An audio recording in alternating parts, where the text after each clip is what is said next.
if more writers looked at writing a novel, like writing a bunch of short stories, number one, we'd have more novels in the world, and number two, we'd have better quality novels. But the more we go through this challenge, the more I look at like my journey, short stories have been really like a fundamental part of my growth as a writer. Activate your energy. Welcome to the Activated Authors Podcast, a show where we distill the core principles of what it takes to become a happy, healthy, and productive author, no matter what stage of the journey you're at. I'm your host, Daniel Willcocks. I'm an international best-selling author, as well as an author coach, speaker, and creative entrepreneur. But most importantly, I'm a lifelong student of all things productivity, psychology, and human behavior. Thank you for joining me for today's episode. Without further ado, let's dive in. What is up, activators, and welcome back to another episode of the Activated Authors Podcast. My name is Daniel Willcocks, and here with me every single week is... It's Sam Frost, me, Sam Frost. Hello. Actually, Sam Frost in the person, Sam Frost. I'm always Sam Frost in the person. Well, no, you are to you, but... Bam! Okay, what's going on? Hello, how are you? Good. How are you? I'm also good. Cool. I don't know where to go from that. Yeah, it's been a week of stuff. I have a project that is going to start populating around places very, very, very soon. I've put a lot of work into, like a hell of a lot, and I've had some very fantastic like mentors and people behind me and communities and things that are supporting as it happens. And the Activated Authors, as of, so this goes out on Monday, the Activated Authors will see what's going on the Friday, and they'll start putting some things out, and then the following week things should start being a bit more public. So for people who like me teasing stuff, there you go. There's the tease for this week. But you're welcome. But no, it's something that has kind of been a culmination of a lot of months of different things and hard work coming together to create what it is to become. Obviously, you've seen it. I've seen it. Yeah. So it's that's where I'm at the minute. Yeah, it's exciting, and I'm excited for you. Yeah, just piling away on that. So yes, and obviously Flash Fiction February is still ticking along, still happening. Yeah, lots of people involved. Yeah, thank you to everyone that's gotten involved. Like it really like genuinely. I think I touched on this last week. I don't really remember because time is cruel and meaningless. But yeah, it means a whole lot to just kind of see people getting involved and getting things from it. So thank you from the bottom of my little heart for jumping in and getting involved. And it's not over yet, so keep getting involved, and it's not too late. If you want to get involved and you haven't yet gotten involved, you can go to activatedauthors.com/flash and sign up. It's a reflex. 28 videos, Sam. More than that, or 28 exactly. I can't remember if you did like bonus ones around it. Bonus? Yeah, all right, 28. Also, just for people... We don't talk about bonus! Just for people listening on the feed, there is a little person present as well, clicking away on the game, so if there's any noises or extra things, that's him. Do you want to shout a hello, Bailey? Hello! There we go, we've got a Bailey. Yeah, so let's go into a key takeaway for this week. Greggs. Actually, I will say, the fact that Greggs have a fashion line in Primark, it's just the final nail in the coffin of my disgusting humanity. Like it is. Greggs Crocs, everyone. Like Greggs Crocs. Greggs sausage rolls, lovely. Crocs, disgusting. Greggs Crocs, like the devil himself could not. Fashion with flavour. I'm having to remember there's a small person in the room. Fashion with flavour, it says. So if you want to wear something where the flavour is greasy, buttery, flaky pastry, then that's what you get. And for people who might not know what Greggs is over in the US, I really hope that they don't approach us at any point with sponsorship. Why would they? I don't know, like it could happen. Why? Dream big, man.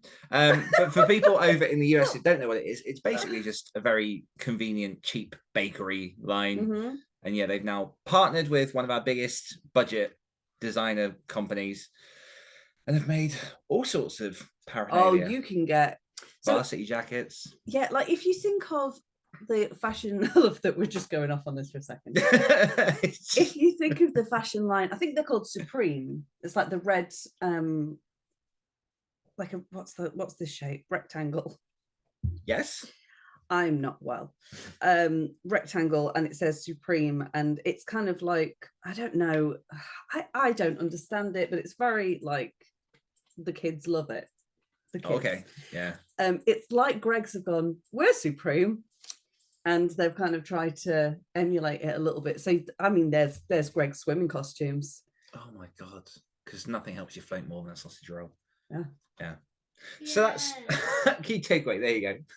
Yeah. What's your key takeaway? You go first, Dan. It's your business. So mine is, it's another one of those lessons that's constantly relearn it. But also sometimes you watch something and people say things in just the right way for you to understand it, to hear it, and to process it.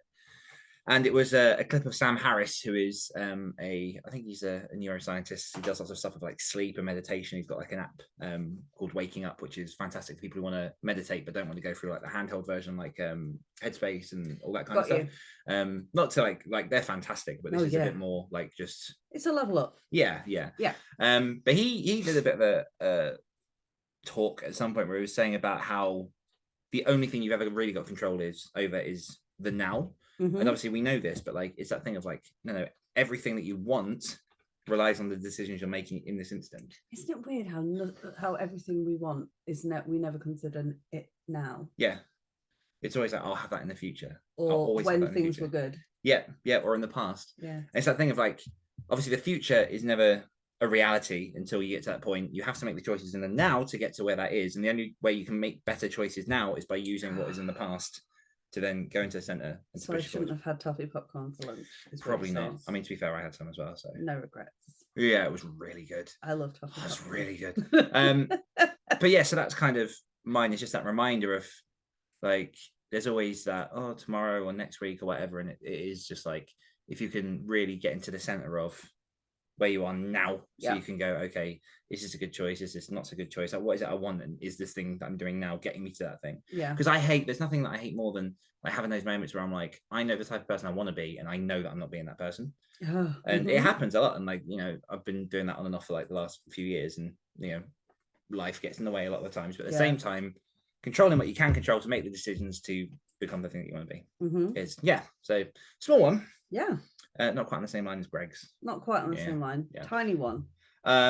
Awesome. So our win for the week, I'm going to put down to everyone getting involved in Flash Fiction in February. Just only because like all of the wins we're seeing in Activated Authors, or a lot of the wins we're seeing in Activated Authors, are from Flash Fiction February. People getting involved. True, a lot of the ones are on the Facebook group. People getting involved. Like we've had emails. We've had like different people who they've got their friends involved. We've got someone in the community who's brought in like the kids in their class to be involved in the challenge, and like these stories are being created that weren't there before. So I've been crying a lot.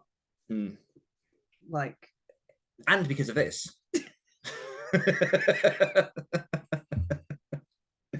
I feel like you're purposely taking advantage of the fact that I have to be a diluted version of myself right now to abuse me, and I don't appreciate it. Fine, noted. It is noted. It goes by permanent scorecard. Oh no, just when we record, and I can say what I'm currently thinking, you're going to get it both barrels, mate. Okay, bring it. Shots fired. Not yet, but there will be. But yeah, so that really is a win, just because there's so much good coming out of it at the minute that it's that thing of like, just take a second to acknowledge it. You got a massive standing ovation in Activated Authors, all the people saying well done, all the work that you put into it, because like you have put a hell of a lot of work into it to make it happen. So have you. Yes, that is true, but at the same time, like, your face is out there, you're pushing it like it was your idea. Like, this is, do you know what this is? I know where this is going to go. This is the curse of the actor, is that, or the face of anything, is that people obviously see you as the thing. And I have, like, I'm not trying to take away any of the work I've done, because I have done a lot of work, but because obviously your face isn't in the videos, and also I think because people are used to you being Activated Authors, I'm getting a lot of lovely praise and all the rest of it, and it's very sweet, and it makes me feel very seen and held and heard. But at the same time, you have done so much work behind the scenes. Like, you created an entire web page, like email sequencing. There's so much stuff that, like, I don't have the first clue on how to do, and you've done it all. So I would just like to say thank you to everyone that has, like, been very sweet and, you know, acknowledged the work that I've put in. It has been heard. But I would like to acknowledge the work that you have also put in, because, like, it's the same as like cast and crew. It's always the cast that gets the glory because people see them, but it's nothing without everybody getting involved and doing their bit. Moral of the story: go team. I'll come to you. I feel that was unnecessarily cruel. But yeah, so thank you everyone. Yeah. And yeah, that is a win. It's fantastic. And we are on, so as of recording, we're on day 12, so we're already nearly halfway through the challenge, which is kind of insane.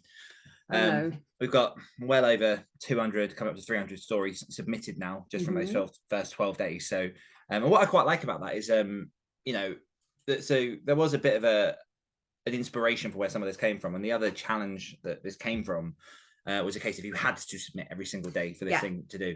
And we very deliberately said no to that for us, just because we wanted to encourage the writing as opposed to like kind of people submitting things they weren't too happy with. And what's been nice is seeing that as the submissions are coming in, it's different names popping in at different times. And so like, it's not just like all the same names spring around and again. It's like a lot of different people jumping in when they, like a prompt hits them. And I think as well, like, we're both parents.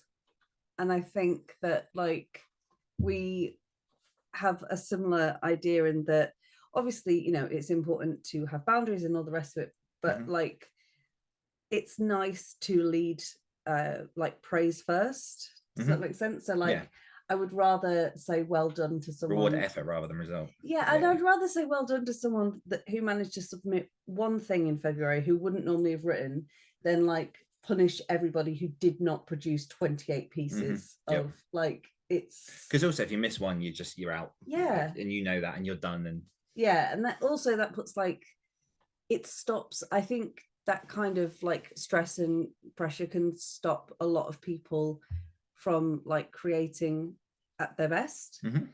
Some people thrive off that kind of pressure. Like when I did a similar challenge, I really enjoyed it. It was stressful, but I really enjoyed it. That's what Nano's for. Yeah. Do you know what I mean? Like, Nano's heavy when we do it. Yeah, but at the same time with Nano, like, if you don't write every day, you haven't failed either. Yeah. So it's I think it fits with kind of your general ethos, which I agree with anyway, which is like, to be a real writer, you don't need to write every single day. Like, you know, that kind of like, you must write every day, otherwise you are not a writer. Like, you're a failure. Yeah, it's a lot of it's hogwash. Gobbledygook. Awesome. So that's our wins. So into the question, which I'll try to do this. You're right. And it took me longer than anticipated. I tried to do it there, just to lean, and I was just like, my head's not going to go down there unless I've got something. We'll Photoshop it. We'll like squish it together. Fix it in post. So our topic for today, rather than the question, is getting started with short stories, because we figure. Unbelievable. Well, because I stole your chance to say it. Yeah. You want to say it? I mean, we've got a format. Well, I thought we had a format. Wow. Rewind, go again. So our topic for today is how to get started with short stories. So we thought this was pretty much just apt for now, because, you know, short stories in this context will also cover like flash fiction and basically anything somewhat brief, as opposed to like a novella or a novel. And, you know, there's lots of people in the group getting involved writing. You know, they're submitting to this anthology. They might want to find other places to submit for anthologies. And obviously people who have heard us talk about flash fiction a lot, but might not have been involved. Yes. Like, I just think it's very, very timely to do this and to put it forward. And I think we kind of touched on some of this in an episode a few weeks ago. Probably. We touch on a lot of things a lot of the time that aren't necessarily relevant to the question. I haven't even checked to see if this is a topic we've done already. I don't think we have. Just a quick pause. How to get started with short stories. Yes. So it's something I've been thinking about a lot. And I do think we mentioned it in a previous episode, potentially. But the more we go through this challenge, the more I look at like my journey, short stories have been really like a fundamental part of my growth as a writer. Because when I first started writing, I picked up a magazine. I think it was just Writing Magazine. And it had some short story competitions in there. And I remember reading a few just to get a sense of what people were writing. And I wrote one that I never submitted. And then I was about to say, how did it do? I didn't submit it, so didn't get very far. And I read a bunch of Stephen King short story collections. I did submit one for his Bazaar of Bad Dreams Guardian competition years ago that obviously did nothing, but I'm still proud of the story. And then, banded together with Luke, Ben, Matt to launch the Other Stories podcast, which is a short story horror podcast, which has done like 10 million downloads now we launched it 2016. So like that really was a breeding ground for ideas, for creation, for writing style, for everything else I needed to learn how to write and we managed to make a damn good go of it. So yeah, like short stories is just like, we'll go into some of the specifics of it, but for me, it just is awesome. I'm watching everyone during Flash Fiction February write their stories. It's like, I'm very, very excited to read them. But what's your kind of opinion on short stories? What's your experience with short stories at this point? My opinion on short stories is that they are a thing. People enjoy writing them, and they exist. This is true. This is true. I'm not a big I've never really like written short stories. I mean, I don't like, I've written poetry. That doesn't really count as a short story, it's a poem. The painkillers are just kicking in. Yeah. I think that they are a really cool thing, especially when people are first starting out, if they are unsure of kind of their voice, their craft, what they want to talk about, what genre they want to write in. I think they are an amazing place to just play and experiment. And that was kind of one of the reasons why I was excited about Flash Fiction February, because it gives people that chance to just dip in and out. And it's also with short stories, you get that you can start and finish. Yeah. I mean, is there a, I know with flash fiction it's like generally it's like 1,000 words or less. Is there a limit for short stories? What's considered a short story? I can't remember off the top of my head. I have somewhere in my head is somewhere between 7,500 and 10,000. Okay, so like arguably, I might be wrong, depending on like writing speed and how you write, you could sit down and start and finish a short story, depending on the length, and again, like, how comfortable you are in a day, or in a couple of days. So it's something that is very much, unlike a novel, something that is very much, you can sit down, you can play, you can enjoy, and you can have the first draft, that raw kind of idea, in a day or 2 days. And there is something really rewarding about like starting a creative thing and then finishing it like really close, the start and the finish line being close together. And I think as well, if you are new to just writing in general, it is kind of those quick wins that propel you forward and momentum. Kind of, yeah. And then you realize that like, oh, okay, well, a novel isn't much more than just a bunch of short stories that fit together. In it's just, I think, especially if you're, like I say, if you're new, I think it's a really good place to start. I just enjoy the longer form writing personally, unless it's poems. I mean, this is it. Like, it's something different for everyone. I think I personally dismissed them quite strongly when I started writing, or when I was starting to think about writing. And it wasn't, I made no secret of this, it wasn't until an old colleague of mine Secret Santed me one of Stephen King's short story collections. I was like, wow, there is so much versatility in a short story. Oh yeah, short stories are amazing. Like the collection, Everything's Eventual it was insane, like how varied the styles were, like first person, third person, past, present, all the different tenses, like just different styles, different characters, and like it really blew me away, obviously enough to like get me into writing myself. And that's one of the other things that I love about doing the other stories is, you know, when you go through and read submissions, you have like one prompt which could be, I don't know, like alien encounters, and then you've got 100 stories that are all just fundamentally different in so many ways.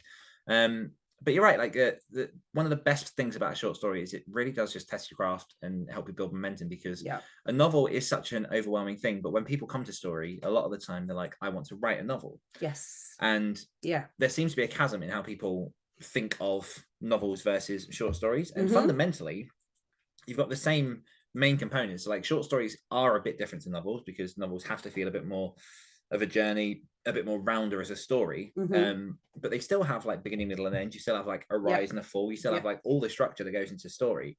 And I think it's Stephen King that says like a short story is a kiss with a stranger in the dark. I love that, because it's just that moment of just like something enough. And so you don't have to round off a character. You can really nail down on like the theme and just the core moment that you want in that story. And that's something that I absolutely loved crafting. And then, like you say, a novel becomes just a successive string of short stories. Like each scene, it's a concept album, essentially. Each scene, each chapter, you can think of it as its own encapsulated short story, because at the same time, you still got to take the reader from not quite, like, you don't want them to put the book down to then go into the next chapter to be interested again, to come down. Like there's the structure of story just goes through all of them. So like as a step, if you're brand new to writing, short stories, man. Like, and do you know what? I would argue as well that if more writers looked at writing a novel, like writing a bunch of short stories, number one, we'd have more novels in the world, and number two, we'd have better quality novels.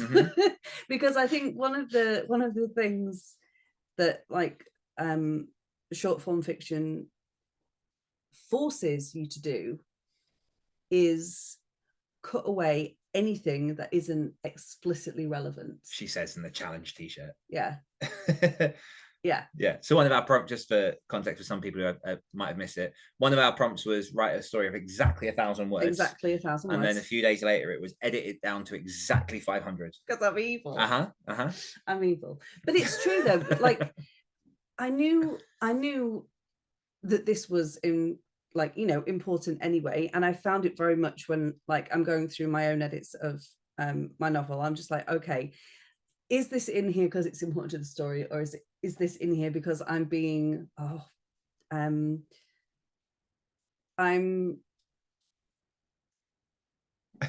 enjoying my own company with words too much. Yes, exhaling gusts into a personal chasm. Yes, exactly.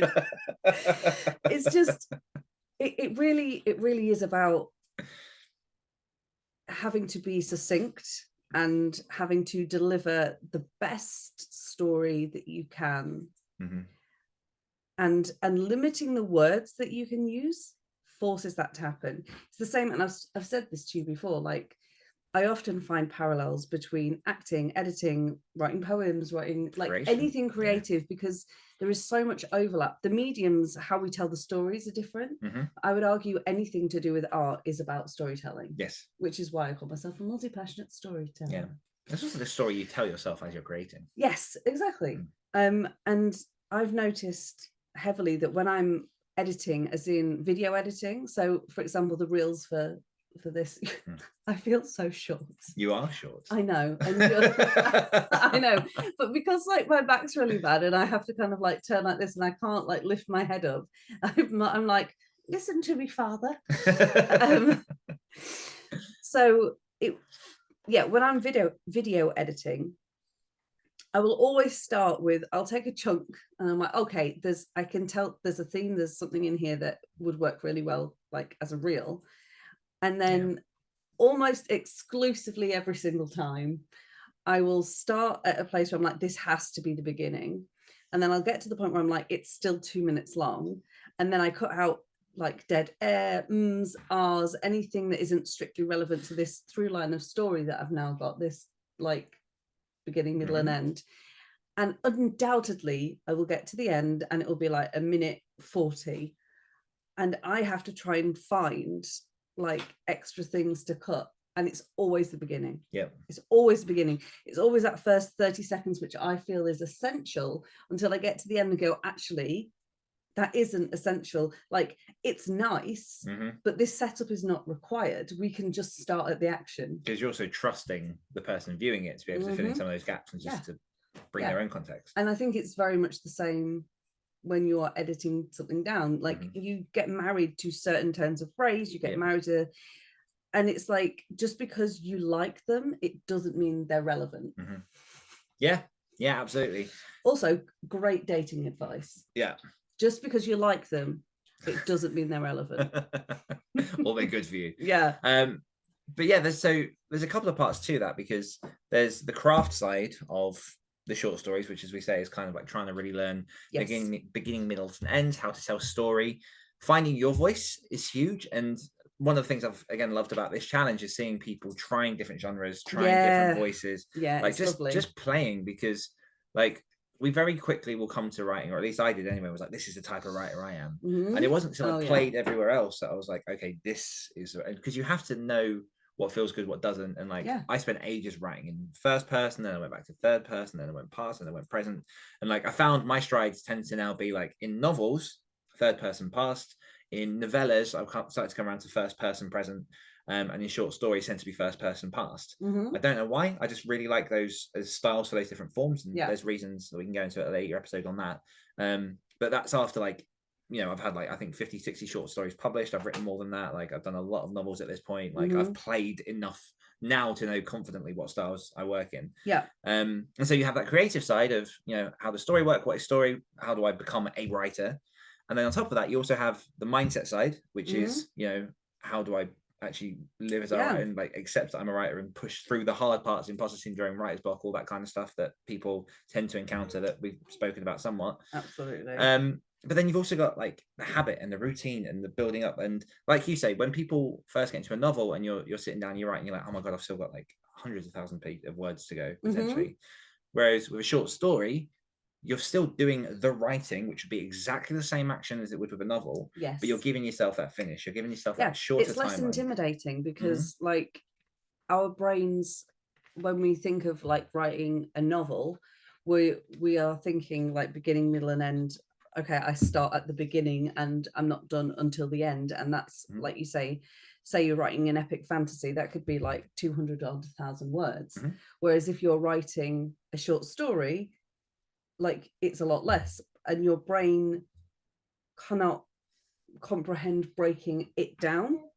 You see it like as this huge thing, whereas with a short story, you're like, oh, it's just this. It's like if someone, you know, says, are you hungry? I'll make you some dinner. And you're like, oh no, I'm not. And they're like, oh, you know, do you want a crisp? Oh yeah, I can eat crisps. It's I miss crisps. I love them. Get crisps. Okay. But yeah, so yeah, just that quick win is so powerful. And not only that, but like with some of the other stories prompts when we first started doing that, was if the first story didn't feel quite right, I could write another quite quickly. So you can, so with some of those themes, I would write a story and then be like, oh, this isn't quite suit, like, it isn't good enough for me. And obviously, like anything I want to put out, I'm like, is this going to be like, I need to be proud of it. And so for some prompts, I would write 2, maybe 3 stories. And I could do that because I had like the month to write a 2,000 word short story.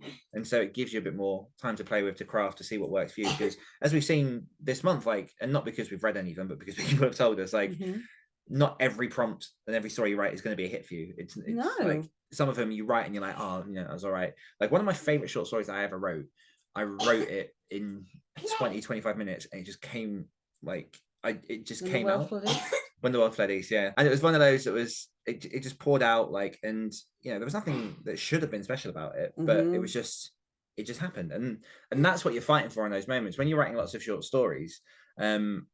So with the other stories, every year we'd write a minimum of 12 for each topic, but obviously like there were other things I was writing, as I say, 2 or 3 maybe for each prompt. We had Patreon stories that sometimes we'd write extra for, so you end up writing 40 stories. And I think I was saying to you the other day, like, I think I've got about maybe 60 or 70 short stories that I've written that are on a doc somewhere, and probably about 4 or 5 of those I'm incredibly proud of.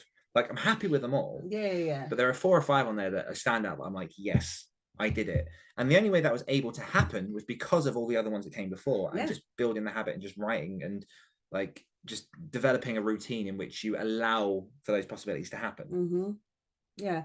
I mean, I think it is so easy to like start an epic project because there's so much excitement. And I've heard a lot of writers be like, oh, I don't want to write a short story, like I want to write a novel. And it's like, I think at the minute, if you've not written either, what you want is to probably like have the romance of saying you're writing a novel. There's no romance. Oh my god, there's it's you no up romance. at 5 a.m. with bags under your eyes in your pajamas just bleeding onto a page. Yeah, and also writing. And writing, yeah. Just, sometimes the alarm clock goes off. Just, yeah. But yeah, it's so much easier to like fail at something huge because it takes so much longer. And I say I'm using fail particularly as a provocative word because that's how our brains will often view it. You know, like say you've promised yourself, I'm going to write 3 times a week, you know, for this year.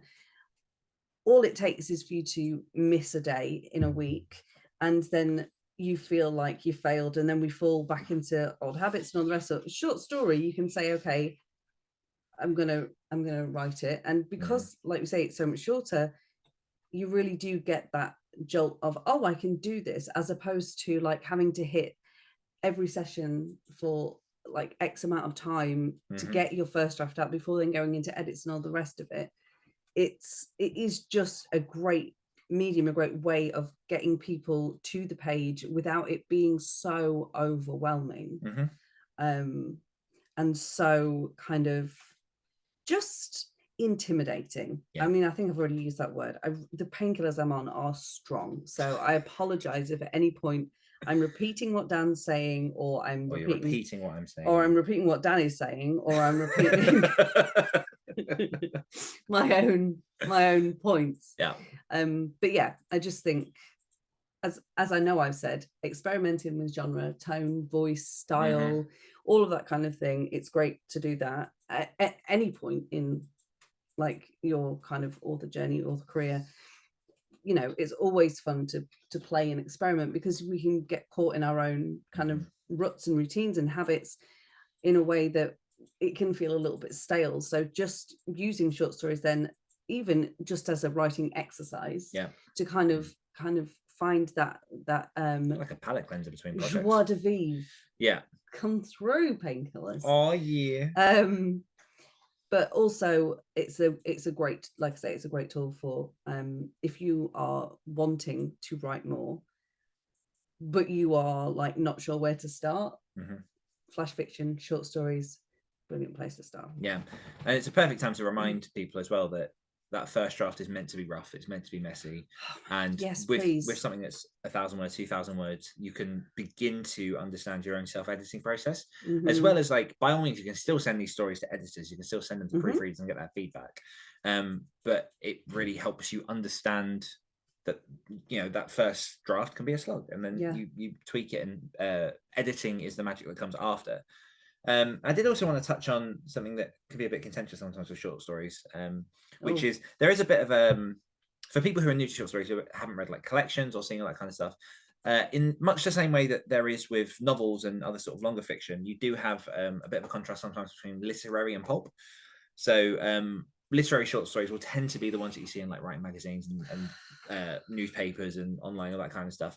And like for me, you know, it's whatever flavor whichever flavor drinks your gravy, floats your boat. Somebody drinking your gravy.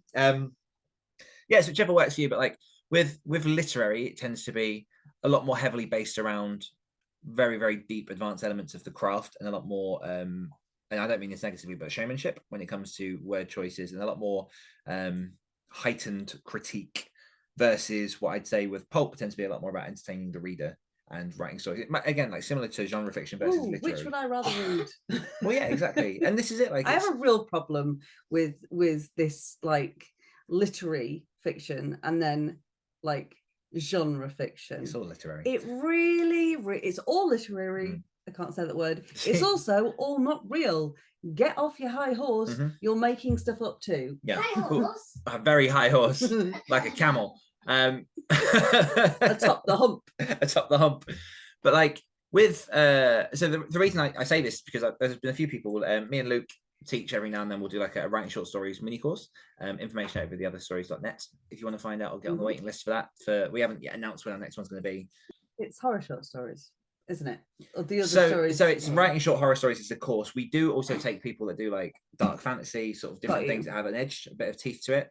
But even within that, the core principles of writing a short story are in that. And then you take your flavor. But obviously our expertise when it comes to evaluating short stories tends to be more on the horror. So that's kind of why we angle it, because we're a bit more used to that as opposed to me evaluating a short romance story. Yeah. But yeah, so I've had a few people kind of like, oh, what shall I read? What kind of this? And a few people, if you go onto like places like Amazon and you write short story collections, the top views will tend to be the more literary ones.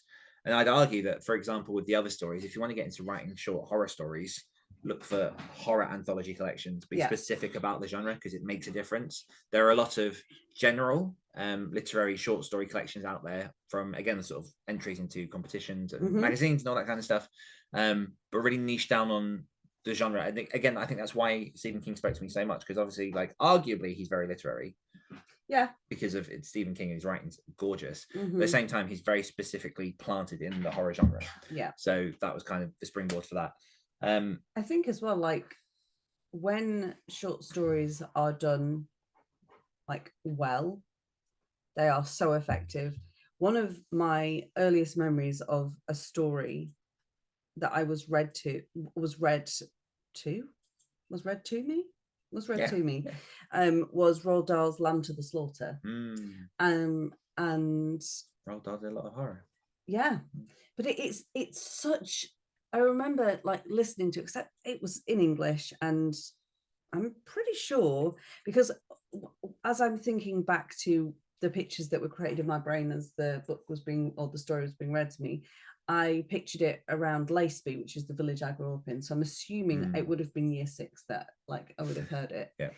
And just how quickly we get from the woman done did the bad thing to the woman done got away with the bad thing, but how clever, and like his use of language and all of the rest of it. And I think it starts with her practicing like her normal calm face and voice in the mirror before she goes out, and it's just like, I know in my head that they had a horrible marriage. I know that he was likely abusive.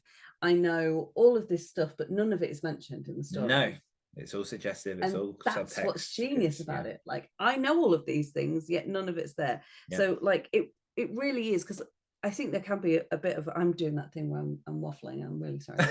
You're fine. It can be a thing, I think, where there is almost like they can almost be like a snobbery around short stories.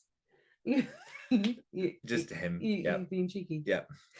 But honestly, I think it's so effective, and they can be just masterful. They really can be beautiful. Yeah. You can achieve a lot with very little. I won't belabor this point because I think you've done well to illustrate it. But like for people, and I will say this comes with a heavy content warning, because this is probably one of the grossest stories I've ever read. But if people fancy, well, this story got famous for making people pass out while they were reading it. Yeah, you told me about this, and I was like, I'll pass. It's by Chuck Palahniuk, who wrote Fight Club, and the story's called Guts, and you can find it online. But it was an experience. It was intense. Once again, heavy content warning. Heavy content warning. If you are not a horror reader, do go nowhere near it. And I mean that with every cell of my body. Like, yeah, it's fair warning. You've been warned. So how do people get started with short stories? So something that I came across a few years ago that a few of my writerly friends have been involved with, and I think it's a fantastic way to learn short stories, to commit, to build a writing habit, all those kind of different things. There is the Ray Bradbury challenge, which people do every year. I've heard about this. Is this writing a short story a week? One short story every week. So by the end of the year, you're going to have 52 weeks in a year. Yeah. 52 short stories. And again, like by committing to doing something like this, I don't think there's specific prompts. I think it's just literally a case of you write a short story every week. but you build your habit, you build a portfolio, you build your craft, and by the end of that, you've got 52 short stories, and not every single one of them can be awful.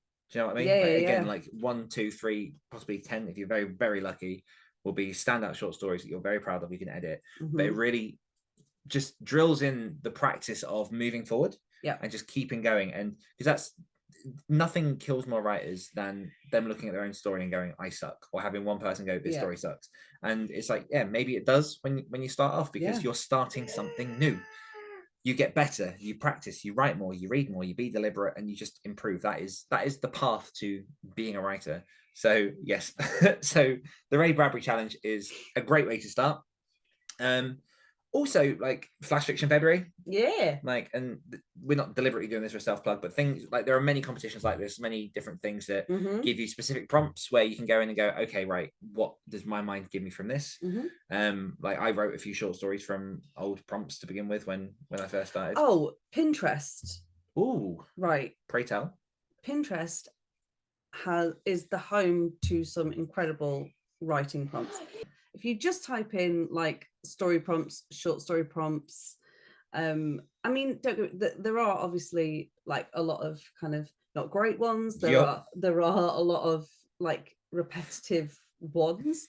But like, if you spend more than 5 minutes on there, you find some really, really interesting ones as well. And what I would say about writing prompts is, you just because it like may suggest to you a genre, or may suggest to you a style to write it in from like first blush at looking at it, that it doesn't mean that's how you have to go. Like, it's your story. Yeah, exactly. Like, if you are, I don't know, a romance writer and the prompt feels like horror, okay, so how can you play in your genre with that? Like, you know, I mean, look at one of the arguably the most like beloved romances, like quirky romances, is The Corpse Bride. She's a corpse. Right. Like, you know, there's so many people love the macabre and love together. So like, you can always combine these things, but just play around with it. Is what I would say. Absolutely. And again, like Instagram, there's like hashtag Flash Fiction Friday, like they'll be on Twitter, TikTok. There's loads of places you can get started. Loads of people on Instagram as well do those. I'm doing this because it's a square post. It's a square. But they'll have like you know, 1 to 30 or 31 depending on what it is. And it'll just have like a different word or something for you to write around every day. Go to random word generator and like just decide before you go onto it a number. And then when you get to that number, write a story around that. So the only thing stopping you is you.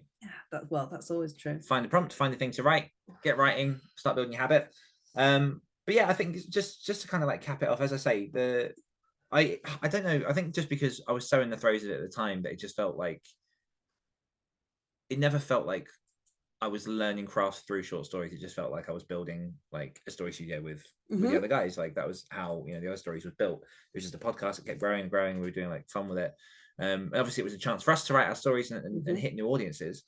But like, it really, really was the staple of my growing career. Like, I was still writing novels alongside them and working on longer form, but every month I had to write a short story. Like, if I missed it, then I screwed up the other guys. That like was a real issue because you know, we were putting this out. And we got very, very fortunate that we found the right people and the thing grew. But like, it all started by just that first conversation with the guys was literally, let's come up with a project we could all do together to help grow an audience and to work on our craft. And I suggested an e-magazine that we could just literally write for short stories, put it up on Amazon each month, like build that up. Luke went, let's do a podcast with it. And I was like, that sounds awful. I've never done podcasting before and it's terrifying. And it's oh my God, no. It sprang from that. From like Luke driving it, finding all the actors and getting things started. And then eventually like Karl jumping and all that. But like, you know, it was just 4 guys putting out short stories. Just because it's like, you wake up in the morning feeling like P Diddy, and then you're like, I'm going to start another podcast. Oh, now, yeah. So just the idea, just the idea of you being like, oh, that sounds terrifying, not for me. Yeah. But that was my first experience with podcasting. Like, I'd never even listened to it at that point, and we just started it. Yeah, but were you narrating them? One or two, not a lot of them. You personally? There's a couple I've narrated. Yeah, I played a Scottish hawk in one of them. I thought that was going somewhere different. I heard. Yeah, that's what I heard. I was hey, laddie, you want to go in the alley? Sorry, John. Anyway, I think we should start wrapping this up. Yeah, so, agreed. This is taking a nosedive. 101. Yep. Also, forgive the extraneous noise eruptions. It's fine. Okay, so that's short stories. That's how to get started. But yeah, in summation, they're a fantastic playground. They're a sandbox for creation, ideation, habit building, all the things. And there are many places where you can carry that on and get involved and get started. I think kind of with that, we might as well, for this week, plug Flash Fiction February on top of the growing soundtrack. Here's fine, I promise. We'll plug Flash Fiction February. So if you want to get involved, activatedauthors.com/flash. And if you're not thinking of joining this year, then do put yourself on the mailing list, because it's very likely we're going to run this again next year. Absolutely. And we've got a few more potential projects that we're launching later this year of the same ilk. Could I just, on that though, can I just say, like, if you want to get involved, but like submitting stories, like you don't feel like you want other people to read them yet, just get involved. Just like, if it's just a case of you're just starting out and you're not ready to submit stuff, the prompts go up on Instagram, and our Facebook page. So like, you can see what the prompts are and write along with us and just not submit them if that's your thing. Or again, like, if you feel like you've missed a boat, you haven't, because you can start at any point, as long as it's still February. The challenge is still live. So like, activatedauthors.com/flash. Yeah. And on the flip side of that, if you are involved in the challenge and you're kind of like stocking up your best stories to submit, honestly, just submit your stories. Yeah, God. Because like, we're going to be reading through them anyway. Like, it's a non-judgmental thing. We're obviously going to be like picking the ones that we think do stand out, but like, you aren't always going to be the best judge of your stories. No. So the more you submit, the higher the chances you have of getting your stories involved into the final anthology. And like, I'd submit every single one of mine, even if I knew they were rubbish, just for that extra chance of getting in. And yeah, I mean, it's not like you give yourself a disadvantage by submitting more. And they're all blind read anyway. Like, we won't know which stories belong to who or what until quite literally we've said, right, these are our final stories. That's when we then look to see who wrote them, so we can tell them. Yeah. But like, up until that, it's not as if we're going to go, oh, another one by this person, or I didn't enjoy this person's last one, so I'm going to look on this one with less favor. We won't know. And there it is. I'm now going to attempt to do the outro. Good job. Good luck. Without having it in front of me. So a massive thank you to you, the listeners, for tuning in. We appreciate you and the time you choose to spend with us each and every week. And if you want to find out more about all we've got going on, head on over to activatedauthors.com to find out all about our resources, our community, and all of the fun things we've got going on. One more time, from myself and from Sam and from Bailey, we will see you next week. Goodbye. Activate your energy.